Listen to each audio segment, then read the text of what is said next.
Hello everyone, it's Seth, probably better known as Saffron Olive, and it's time for another Instant Deck Tech. So as you know, Thursday means it's Fishbowl Thursday, where we look at a super sweet viewer-submitted deck, and this week, we have a really budget-friendly, super unique combo deck for Modern. Spellweaver's Petition comes to us from Psycho Smurf 96. So congrats to Psycho Smurf on a really fun-looking brew. A quick reminder before we break down Spellweaver's Petition for Modern. If you enjoy this deck and you want to see it made into videos, take a minute, click the like button, the subscribe button, leave a comment, anything you can do to support your deck, because whichever deck is most popular gets a shot at being made into videos next week. So Spellweaver's Petition is a combo deck, and our main combo piece is Spellweaver's Helix. 3-mana artifact.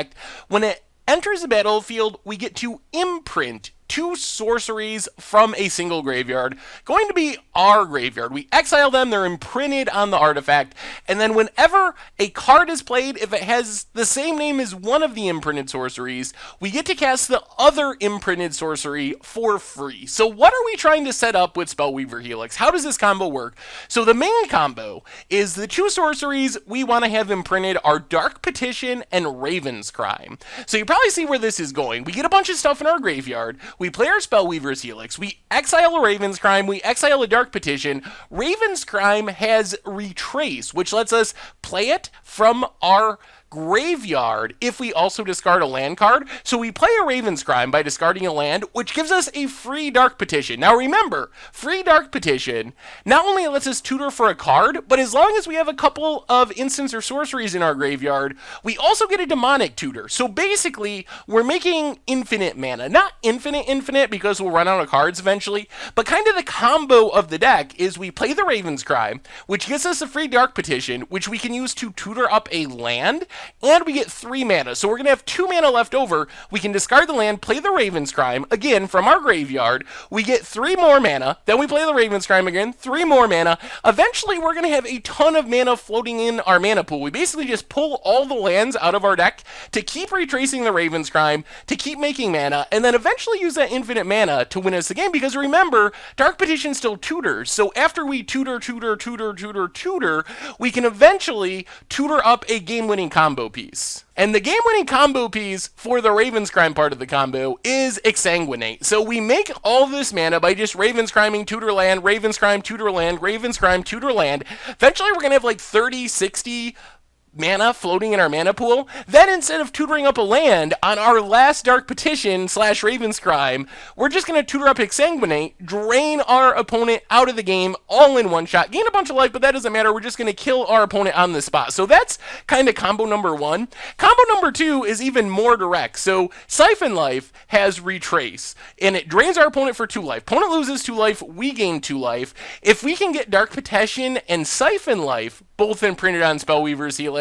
we just win the game directly. We make 3 mana with Dark Petition, tutoring up a land, lets us retrace our Siphon Life using that 3 mana. So we discard the land, drain our opponent for 2, that gives us a Dark Petition. We use the Dark Petition, tutor up a land, Siphon Life using the 3 mana, drain our opponent for 2. 10 iterations later, we 20 our opponent, game ends. So we have not 1 but 2 different ways to kill our opponent with a Dark Petition plus a Retrace card on Spellweaver's Helix.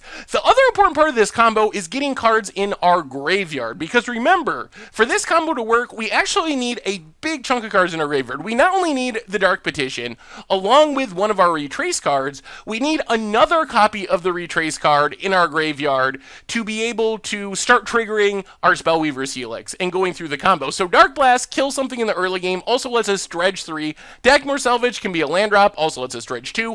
Dark Deal, just a great way to put a ton of cards in the graveyard with the pseudo wheel effect.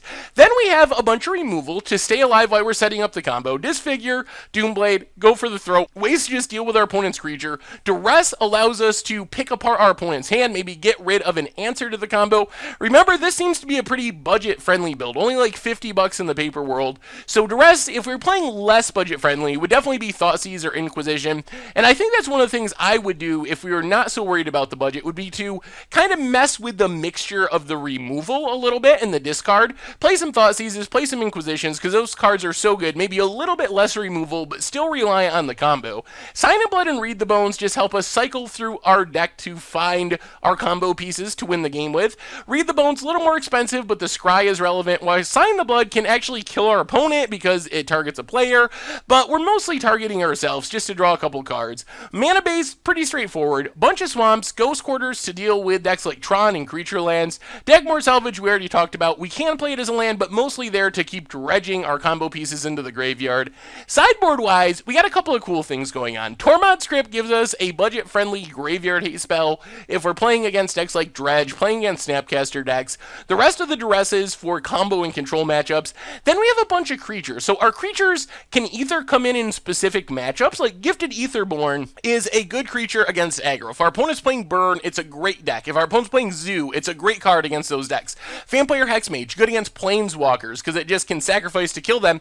So we can bring in these creatures one at a time for specific matchups, or we can bring in creatures in mass and have this transformational sideboard plan where instead of trying to combo off, we are trying to just beat down with creatures. Because remember, main deck, 0 creatures. No creatures in the main deck. So our opponent probably going to bring out all their removal. Then we bring in Gifted Etherborn. We bring in Vampire Hexmage. We can even bring in Gurmag Angler and Tombstalker as really big, powerful finishers that can also take advantage of the cards we're dredging into our graveyard. So we can take out our combo if we need to, and kind of get our opponent and take advantage of the fact that they'll bring out all their removal by bringing in a bunch of really powerful creatures to win the game. So I really like the transformational sideboard idea.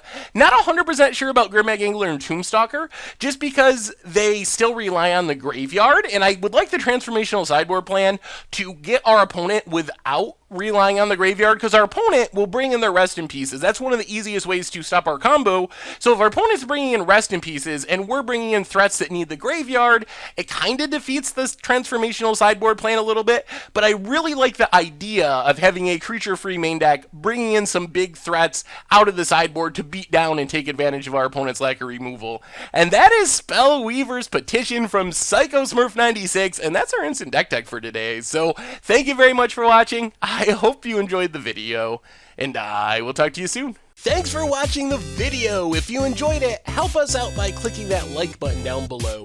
And to keep up on all the latest and greatest, click that subscribe button.